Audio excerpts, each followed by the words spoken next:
इनसे पूछते हैं। अस्सलाम वालेकुम जी, कहाँ से आए हैं आप लोग? लाहौर से।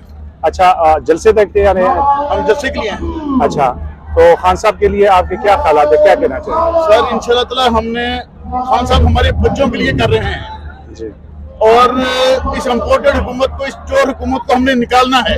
ठीक है, अब नवाज शरीफ यहाँ आएगा पर उसकी लाश इधर आएगी। ठीक है। अब उसकी गवर्नमेंट नहीं बनेगी, नवाज शरीफ की कब्र बनेगी यहाँ, और मरियम की कोई औकात नहीं है।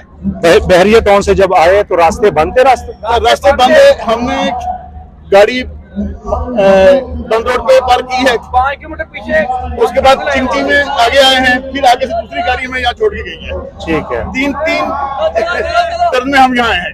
ठीक है। और खान की मोहब्बत के लिए हमें अगर 100 किलोमीटर भी पैदल आना पड़ता तो हमने आना था। अच्छा, आप खास तौर जलसे भी फैमिली को लेके जलसे के लिए आए हैं? हाँ जी। खान और साहब को पिछले देखने के लिए। साल आज के दिन मैं और मेरी मिसेज और मेरा बेटा हम मनसेरा में भी थे। ठीक है, आज के पिछले साल आज के दिन 25 को, और अच्छा। 27 मार्च को हम इस्लामाबाद में भी थे। और आप पीटीआई के वर्कर हैं? सर हम सपोर्टर हैं? पाकिस्तान पीटीआई का साथ है, हमारी एक ही अच्छा, पार्टी है। सपोर्टर हैं और हमारे मुल्क का मुस्तकबिल, हमारे बच्चों का मुस्तकबिल खान साहब के साथ है। ठीक है। ये देखिए ना, ये लोगों के जज्बात आप लोगों ने सुने, क्या जज्बात रखते हैं खान साहब के लिए, और आगे अब आपको और भी लोग ऐसे दिखाएंगे। शुक्रिया।